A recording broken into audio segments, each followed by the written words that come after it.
dengan Anda menolong sesama, bukan cuma bermanfaat buat diri Anda, bukan cuma bermanfaat buat orang lain, tapi ternyata bermanfaat, yaitu buat Tuhan, karena Anda telah melakukan firman-Nya.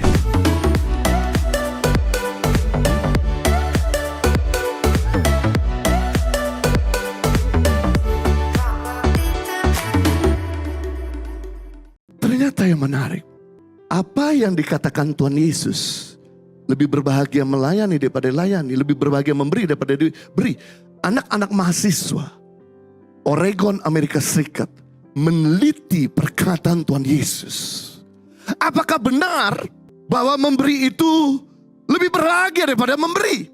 Mereka mengumpulkan 100 orang kaya yang ada di kota tersebut, dan kemudian orang kaya tersebut dimotivasi untuk menolong yang miskin, menolong tunawisma yang tidak punya rumah, menolong buat mereka yang gak bisa berobat, menolong buat mereka yang gak bisa makan. Tapi sebelum si kaya ini menolong kepada si miskin, si kaya ini dipasangkan topi MRI, magnetic resonance imaging, untuk mengetahui aktivitas otak mereka, apa yang terjadi ketika mereka mulai menolong kepada si miskin, si lemah, si sakit, si sebatang kara.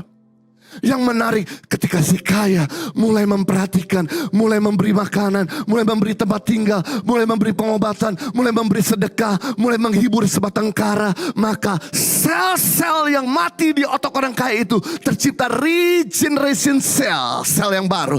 Maka sel-sel yang lambat bekerja di otak orang kaya itu bekerja menjadi lebih cepat, sama dengan kebahagiaan orang bercinta dan menikmati makanan enak. Perkataan Tuhan Yesus diteliti oleh anak-anak mahasiswa Oregon, Amerika Serikat. Benar.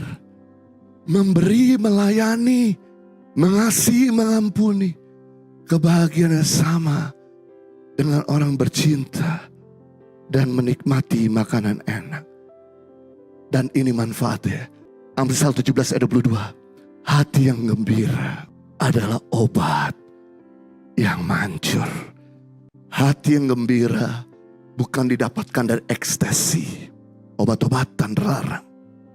Bukan didapatkan dari smoking, tapi hati yang gembira didapatkan ketika Anda menolong orang lain. Suatu kali saya punya teman kena penyakit hepatitis C, dan dia udah pergi ke berbagai dokter dan sembuh-sembuh.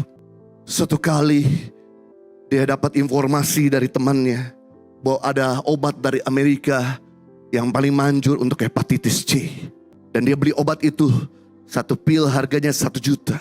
Karena dia pengen sekali sembuh, berapapun biayanya dibayar. Kemudian dia beli obat itu.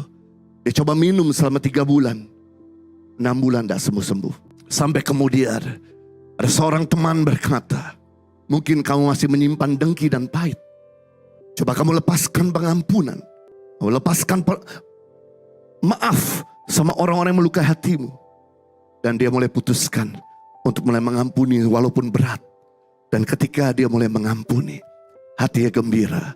Suatu kali ada temannya memberitahu tentang obat hepatitis C di India. Oh my God, harganya 100 ribu, 10% lebih murah daripada obat hepatitis C yang ada di Amerika. Dan dari Amerika. Tapi karena dia desperate, dia belilah obat itu yang 100 ribu. Dia minum 1 bulan, 2 bulan, 3 bulan, 4 bulan. Kemudian dia tes dan check up lagi. Ternyata dia sembuh dari hepatitis C. Orang India suka menari. Dia gak bisa melihat tiang. Begitu lihat tiang dia putar. Hati yang gembira adalah obat yang manjur. Beri tepuk tangan yang meriah buat raja kita. Volunteering telah membuktikan, The Health Retirement Study terhadap hampir 13.000 partisipan berkesimpulan bahwa volunteering sangat bermanfaat buat kesehatan. Para pensiun yang melakukan kerja sosial sekitar 2 jam per minggu, sama seperti kita pergi ke gereja 2 jam per minggu, sama cari parkir dan kemudian lain sebagainya, cenderung memiliki kesehatan fisik dan mental yang lebih baik. Bahkan angka kematian lebih rendah. Diambil dari American Journal of 11 Juni 2020. Sekarang ini ada banyak kesempatan untuk menjadi volunteer. Saat menjadi berkat, kita pun diberkati. Lagi pula ada tertulis Galatia 6 ayat 2. Hendaklah kalian saling membantu, menanggung beban orang, Supaya dengan demikian kalian mentaati perintah Kristus. Wow, dengan Anda menolong sesama, bukan cuma bermanfaat buat diri Anda, bukan cuma bermanfaat buat orang lain, tapi ternyata bermanfaat, yaitu buat Tuhan, karena Anda telah melakukan firman. Impact Community Indonesia mengadakan 4 kali ibadah onsite setiap hari Minggu, pukul 9 waktu Indonesia Barat, pukul 11 waktu Indonesia Barat, pukul 13 waktu Indonesia Barat, dan pukul 15 waktu Indonesia Barat di MOI, Mall of Indonesia Kelapa Gading lantai P3. Ibadah pertama hingga ibadah ketiga disertai ibadah anak dan ibadah remaja. Pastikan kehadiran Anda.